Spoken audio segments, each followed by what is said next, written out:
Sagittarius, hi, welcome to Mr. Queen PH at ito ang inyong monthly reading for March 2025. So if you're interested in private readings, meron tayong link sa description at sa pinned comment. Paka-check nyo na lang information kung paano mag-book for a private reading.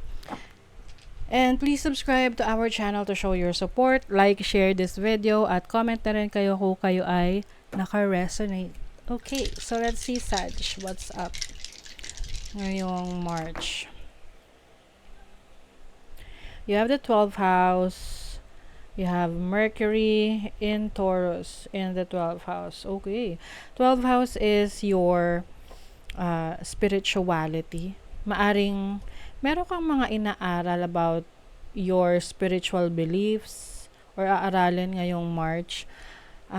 This can also be discovery of your talents and skills na nakatago. Hidden talents rin kasi itong 12th house na maaring maging source of income mo. Yung iba sa inyo, meron kayong spiritual gifts na pwedeng you can be a spiritual healer, a spiritual teacher, or doing yung mga iba't ibang pamamaraan na manggamot ng iba, no? So like a healer. Or yung iba naman sa inyo in different ways like can be a tarot reader, astrologer, palm reader, psychic, ganyan. So you are discovering more about yourself regarding your psychic abilities.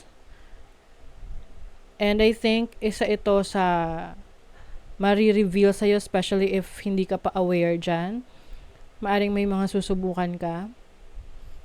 Maaring meron kang mga taong makikilala or mga tao na mai-inspire ka na you are resonating with them, kaya niisip mo na why not do the things that they also do kasi interesado ka rin. You have now these is about limitations and delay. So maaring may mga pagkakataon na parang feeling mo hindi mo magawa yung mga plano mo. Maybe because meron ka pang self-limiting beliefs. Yung parang natatakot ka pa na baka ano yung sabihin ng iba, baka natatakot ka pa sa judgment ng ibang tao pagdating sa gusto mo, pagdating sa choices mo. But eventually, you will be enlightened, no? Kasi itong Tiwas is about the sun, clarity, kaliwanagan, courage, lakas ng loob. And this is also related to divine guidance. So, you will be divinely guided dito sa mga inaalam mo or tinutuklas mo sa iyong sarili.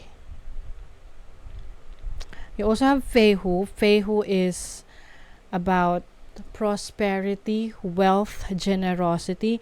So for some of you Sagittarius, if ang line of work ninyo or career ninyo is related to spirituality, anything spiritual, anything related to the esoteric, anything na may kinalaman sa different forms of divination like tarot reading and all. So I see prosperity and abundance coming in sa inyo. This can also mean na hindi lang siya sa spiritual. Kasi 12th house can also be the area of medicine, no? Yung if you are nasa medical field ka. Like for example, nurse, isa kang nurse, doctor, or nagtatrabaho ka sa hospital. So maari ring merong blessings coming in sa'yo or opportunities na darating sa'yo ngayong March. Let's see what else. 8th house, mystery. You are really exploring mysterious things, mystical things. Pwede ring meron kang gustong malaman na katotohanan. Okay? It's like a revelation to you. Ngayong March, you want to know the truth. That's why you're looking for answers. You have Ceres nurture, which is about taking care of yourself, taking care of your needs, pag-aalaga sa sarili mo, sa mga taong mahal mo. Oh my God. O, 12th house uli, introspection. Kita nyo yan, naka-align yung chakra. So, maaring this is also a form of healing for you. Maaring meron kang mga bagong belief system, paniniwala, mantra sa buhay na yan yung nag-awaken sa'yo about your true self. So, medyo ano to ha, medyo spiritual at malalim yung explanation dito. But for some of you na nakaka-resonate, you know what I'm saying. No? Alam nyo kung anong ibig ko sabihin. It is like you being open to other belief system na sa tingin mo mas may sense kesa sa dati mong nakalakihan mo or dati mong pinaniwalaan. Your overall energy is the sun. Ang ganda. This is about your confidence. This is about your strength. So you are strong when it comes to your health. You have this vitality, no? Lakas. And also being playful na nandun ka rin sa point na gusto mong mag-enjoy, mag-explore. Your challenge is the Wheel of Fortune. So, isa sa challenge mo is kung paano mo sisimulan or paano ka aalis sa isang sitwasyon that you feel like you are stuck. With the Wheel of Fortune, this is giving you an opportunity to, go to a new direction or shift the energy around you. And then, your opportunity is the Seven of Cups.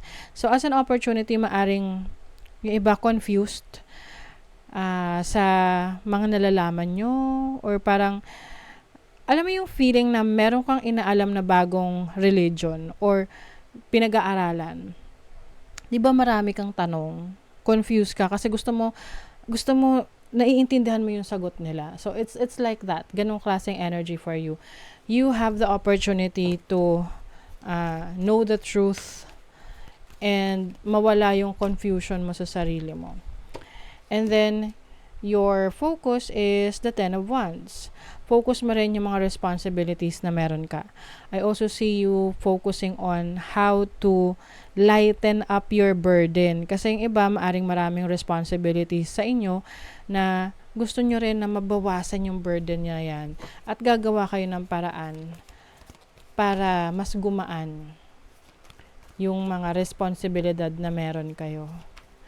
And then, your blessing is the Five of Wands. As a blessing, you will be more competitive. Maaring, kumbaga na-challenge ka sa mga bagay na kaya mo pang gawin or pwede mo pang gawin. So, kumbaga makikipagsabayan ka talaga. Lalaban ka. That's why you are more confident. And some of you, maaring meron kayong maaayos na gulo or issue between you and the other person. Kung merong pag-aaway, pwedeng magkakaroon ng reconciliation. Indecisiveness, allowing your life to ramble aimlessly. So, ayun. Kaya nga ang challenge niyo is the Wheel of Fortune ang challenge niyo is kung saang direction niyo ba gustong tahakin yung buhay ninyo. Hindi yung parang bahala na si Batman. Diba? November, anong meron sa November? Maaring you will be dealing with someone in November with a dark woman. So, maaring siya, yung skin tone niya dark complexion, or yung hair niya dark complexion. Ooh, merong change for the better. May pagbabago, major change is happening sa inyo. This is transformation. I see this as spiritual transformation for you. You have position and authority. So, maaring, yung iba sa inyo, you will assume a position and authority, just like what I mentioned kanina with Tiwas. This is about leadership. So, maaring merong mag-open na leadership role for you that will open abundance and blessings para sa inyo. And I think itong person na to, this can be you, no? Na parang there's a significant na pwedeng mangyari ngayong November for you that will somehow change your perspective, magbabago yung perspective, pananaw mo sa buhay, or yung magbabago yung iyong sitwasyon sa buhay. Ayan, plenty of material things. Something in November, so take note of that. Merong malaking magiging pagbabago pagdating ng November. So, pwedeng itong March na to, doon na siya magsa-start, and you will see the great results by November of 2025. Okay, so that is your reading, Sagittarius. Thank you so much. See you again.